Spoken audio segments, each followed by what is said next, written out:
Alors voilà, aujourd'hui on est sur la prod toute cramée pour une légende urbaine, hein, tu peux ne pas y croire. Tu peux en frissonner le soir là, quand t'es dans le métro, hein, parce que là tout ça se passe, tout ça.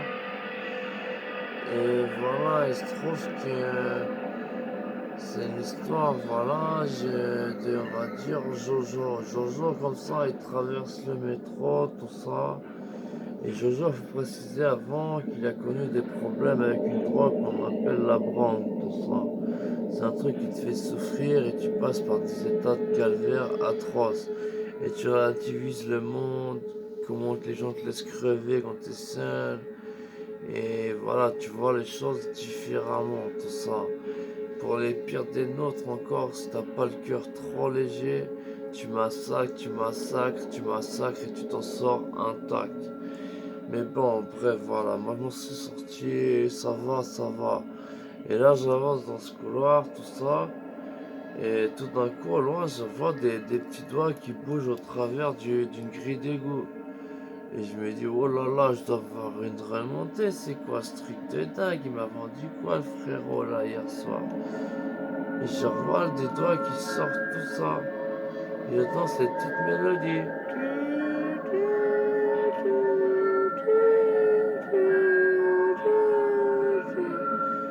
Et je me dis, je vais aller voir, c'est sûrement une âme en perdition qui a besoin d'une aide. Je vais peut-être y mourir, mais de toute façon, il me reste peu de temps et la vie, c'est quoi si on n'aide pas son prochain?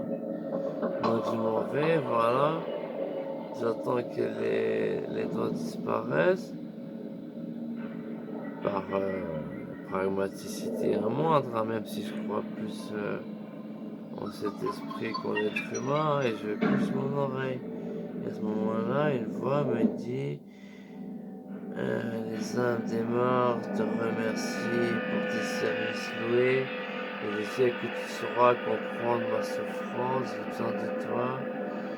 Et elle me dit si tu crois en moi, rejoins-moi 3 stations plus tard. Et elle me donne la ligne que je dois prendre, tout ça. Et elle me dit des choses importantes, rescue, tu comprendras pourquoi. Ok, alors à ce moment-là, je rescue, tout ça. Et voilà, je comprends pas pourquoi je dois me mettre en règle. Je me dis c'est un esprit fallacieux qui veut que j'ai des problèmes. Mais je rescue tout ça. Et à ce moment-là, il y a tout d'un coup un petit crevard un peu nerveux, tout ça. Et il transpire sa casquette et c'est vraiment, c'est comme si c'était un peu mal ajusté, sa peau, tout ça, tu vois. Et je me dis, ah, ça doit être un autre infiltré. Mais je me dis d'un côté, c'est peut-être la personne à suspecter, tout ça.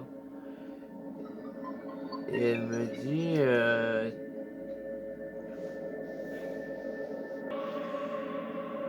elle m'a dit, cet individu, il a pris mes papiers quand je suis arrivé dans le pays. Il m'a forcé à me prostituer pendant des années, quand des personnes infâmes, des porcs, des truies, des gens qui respectent même pas la sexualité, même pas l'être humain. Et tout ça parce que j'avais pas mes papiers. En plus, il me droguait quand ça allait pas pour que je... Même pas pour m'apaiser, mais juste pour que je sois plus faible d'esprit et qu'il puisse encore plus me contrôler, tout ça. Et je lui ai dit, c'est quand on est moi, je suis pas très pragmatique et j'ai pas une armée derrière moi. Mais là, je vais bientôt mourir, je serai ton ange de la mort exterminateur. Et elle me fait, voilà, tu n'as vu que ma main et déjà tu entreaperçois la puissance de notre alliance.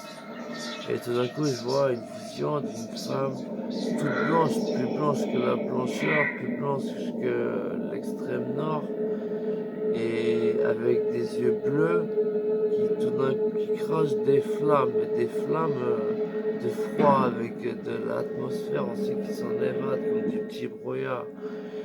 Et quand elle parle, il y a des salves de froid qui l'entourent, tout ça. Et elle s'enroule dans mes bras et je suis étonnante, je sens aucun froid. Juste un petit peu, et quand je me perce et que ma copine peluche est juste à la bonne température et que ça lui fait plaisir, et voilà. Et donc à ce moment-là, je me dis, voilà, il me reste peu de chance dans ce monde. Le massacre, les femmes que j'aime, mes femmes satanistes que j'aime, mes créatures mixtes que j'aime, l'enfer, l'amour, hein, je suis lié à l'équilibrium quand même.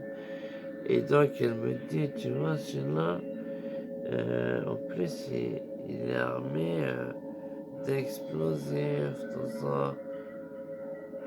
Et elle me fait, mais dans ce train, il y a du savais, et elle me fait, par exemple, tu vois, lui, ça fait 10 ans, il chope sa fille dans la cave.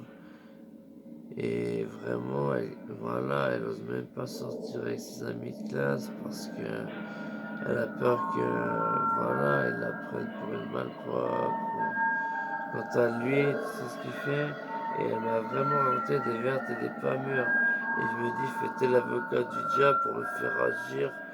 Et voilà, faire ces plans qui peut-être correspondent à des personnes innocentes, si ça se trouve. Voilà, et là, elle me fait voir des flashs, des flashs, des flashs. Ce qui peut être qu'un de ses pouvoirs aussi, on sait jamais. La mort est trompeuse. Et il se trouve que après, je me suis endormi hein, sur un siège comme ça. Et quand je me réveille, là, au terminus, j'entends des sirènes de police, tout ça.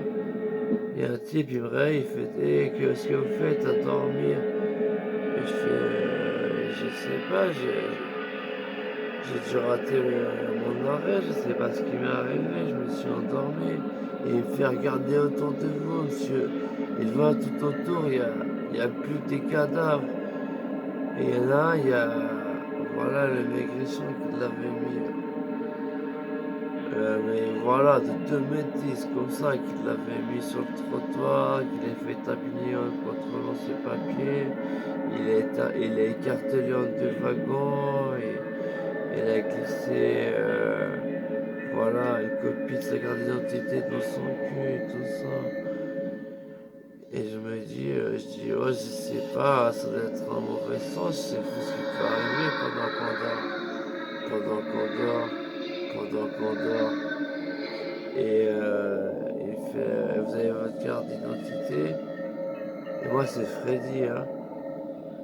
Et je fais, non, mais et je peux vous montrer votre permis de conduire, c'est écrit Freddy la truite. J'ai fait ça récemment, effectivement, non, il est tout en or, tout ça. Et en partant, tout ça, je regarde dans ma poche gauche et je vois bien ma carte de nuit, ma carte d'identité. Et dessus, c'était écrit Freddy Krueger. Et ma Banshee, elle endort mieux et moi j'endors mieux.